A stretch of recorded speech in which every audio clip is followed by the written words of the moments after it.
Hi, everyone. Welcome to week 5. We're really, the whole class is really flying by. This week's learning to me is one of my favorite weeks of any class that I teach because we're going to be talking about play and why it's so important. So for this week, there are several articles for you to read.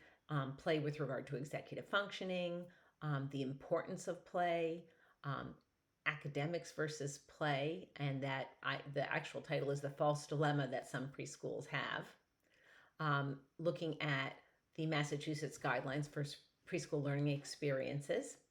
Um, Also, some ideas about setting up your classroom and the NAOIC program standard for physical environment.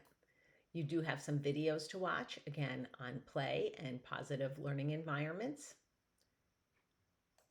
And I've also linked the NAEYC's developmentally appropriate practice resource. So, and if you have the book, chapters 5, 2, and 8 would be the chapters for you to read, which is optional. So for our discussion this week, I want you to share your thoughts about the importance of play and you use research to support your thinking. I'd like you to show some connections between play and teaching using learning standards. And remember, learning standards are what children should know and be able to do. So look at your state's learning standards, and then you can even pick out a standard and talk about that connection, how you can make that connection, or you can speak about it in a more general way. And then think about the importance of play for learning and development. And what are your thoughts about what preschool through third grade classrooms look like with regard to play and developmentally appropriate or effective practice? You can either go based on what you've seen in classrooms with regard to your own children, with regard to your job, or what it was like when you were in preschool through third grade. And then for our assignment this week, which I also find really exciting, is you're going to be designing an early learning classroom for preschool or kindergarten. And I've linked NAYC Standard 9 about physical environment to help guide you.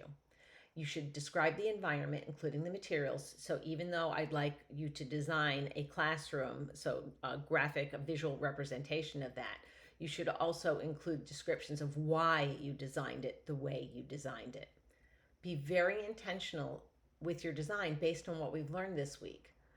We've learned about a whole bunch of early learning theorists and the importance of play, so make sure you connect those all. And you should have a bibliography in APA format that comes along with this. I have had people turn this in all different ways. You can draw a picture on a piece of paper. I had one person do it in The Sims and do a video of their classroom design in The Sims. It was pretty cool. Other people have used Word, people have used a PowerPoint slide. I've even had one person actually build a little early childhood classroom, sort of like a diorama. I don't know if you remember that from school, the shoebox with all the different parts, but hers wasn't quite a diorama, but it was an actual physical. She built it out of like cardboard and paper and stuff, built a classroom. You can do it any way that you would like. If you do choose to do a presentation, make sure that it has a narrative with any video presentation, and also make sure that you use annotated drawings, photographs, dioramas. You could just write a paper, and I'm saying just because this is an opportunity for you to do that visual representation. And to be quite honest, my preferred way of you doing this is to have a visual representation, not just write a paper. You may have to write a brief description to attach to whatever your visual representation is. So I know, again, why you selected what you selected. Or if you have done some kind of a drawing, you could put the notes right on the drawing, whatever works best for you. I'm very excited to hear your discussion about play this week and your thoughts about play pre-K through grade 3 and how we're doing with that, and also how you're going to design your preschool and kindergarten classroom based on everything that we've learned so far. Take care. Have a great week. Bye-bye.